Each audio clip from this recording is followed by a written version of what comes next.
Assalamualaikum warahmatullahi wabarakatuh. Bismillahirrahmanirrahim. Alhamdulillahi rabbil alamin. Wassalatu wassalamu ala sayyidina Muhammad wa ala alihi wa sahbihi ajma'in. Amma ba'd. Subhanaka la ilma lana illa ma 'allamtana innaka antal alimul hakim. Rabbi shrah li sadri wa yassir li amri wahlul 'uqdatam min lisani yafqahu qawli. Hadirin hadirat, muslimin muslimat yang dirahmati Allah sekalian. Bertemu lagi kita pada kali ini dalam program Halwa Ramadan, anjuran PPD Kubang Pasu. Mudah-mudahan Allah merahmati kita semua di atas penganjuran program yang sebegini. Hadirin dan hadirat sekalian, pada kali ini saya ingin berbicara berkaitan dengan qiyam Ramadan, sempena dengan Ramadan Al-Mubarak yang kita masih Allah berikan ruang untuk hidup di bulan Ramadan ini. Mudah-mudahan Allah terima ibadat puasa kita. Mudah-mudahan Allah terima setiap amal yang kita buat di bulan Ramadan Al-Mubarak ini. Hadirin dan hadirat, bila mana kita bercakap qiyam Ramadan, apa makna qiyam Ramadan?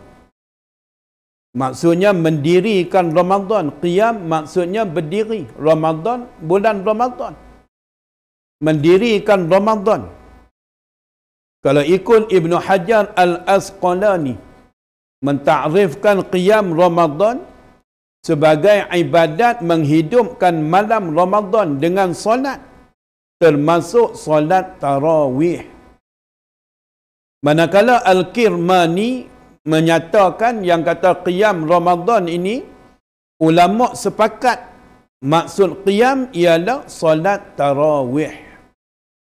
Hadirin dan hadirat sekalian, solat tarawih ini Allah syariatkan untuk kita umat Islam di sepanjang bulan Ramadan ini, dan tidak disyariatkan untuk bulan-bulan selain daripada bulan Ramadan Al-Mubarak.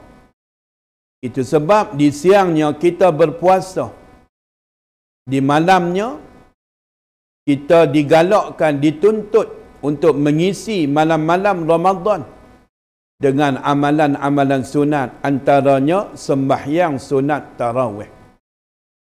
Berkaitan dengan qiyam Ramadan ini, Nabi SAW bersabda, "Man qama Ramadana imanan wahtisaban, ghufira lahu ma taqaddama min zambih."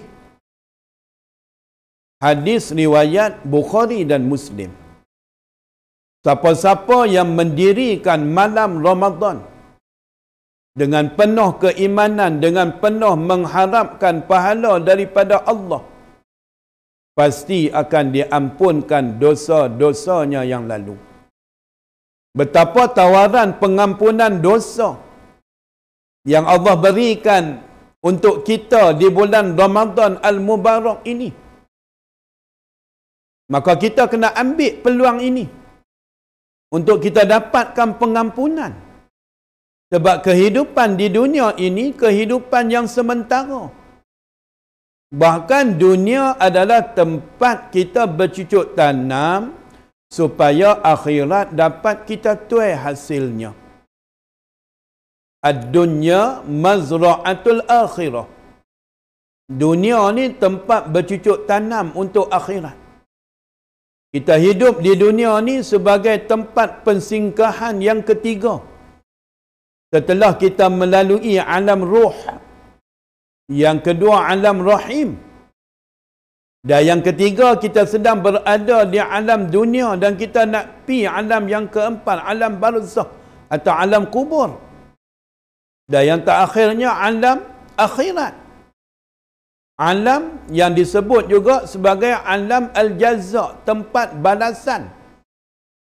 Dunia adalah tempat untuk kita buat amal.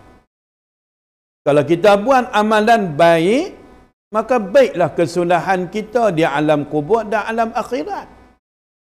Walaupun kubur itu tempat persinggahan yang sementara, tetapi tetap di sana ada dua yang kita akan dapat, sama ada nikmat ataupun azab. Dan di akhirat kelak yang kekal abadi sebagai tempat balasan, Allah sediakan syurga atau neraka. Syurga yang digambarkan dalam Al-Quran, Masya Allah, balasan yang cukup hebat. Dan Allah gambarkan juga neraka yang tak boleh kita nak fikirkan betapa azabnya.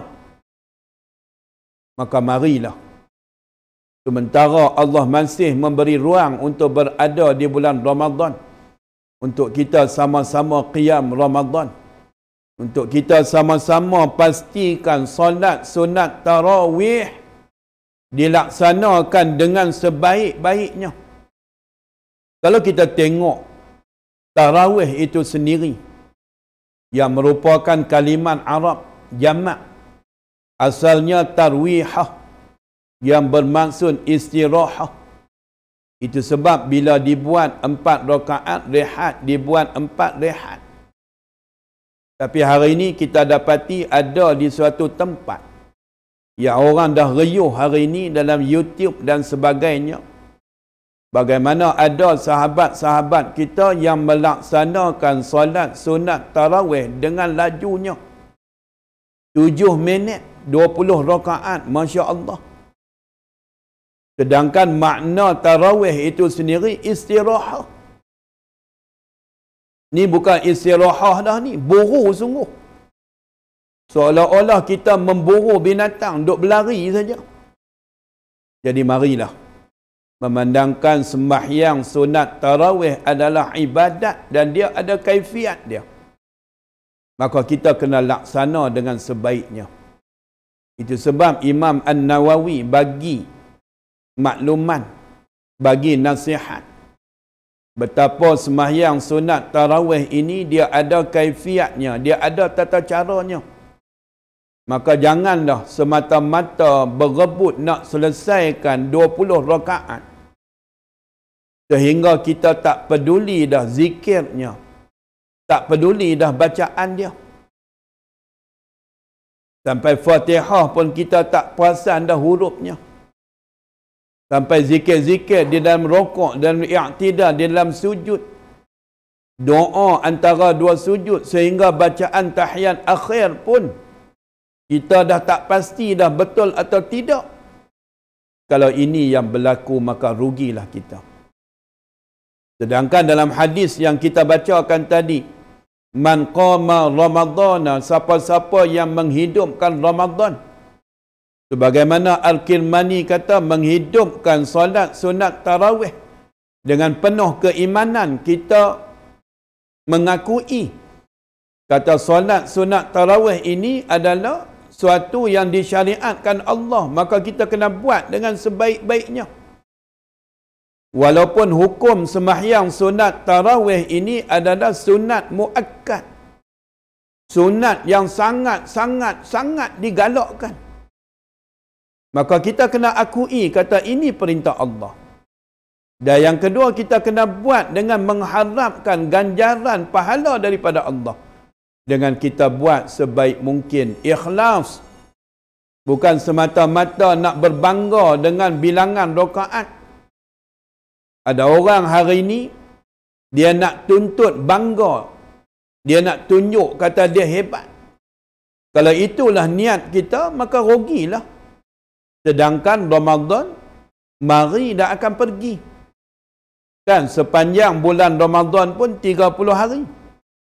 Tapi kebiasaannya 29 hari. Dan kalau kita tengok sejarah pun, zaman Nabi SAW,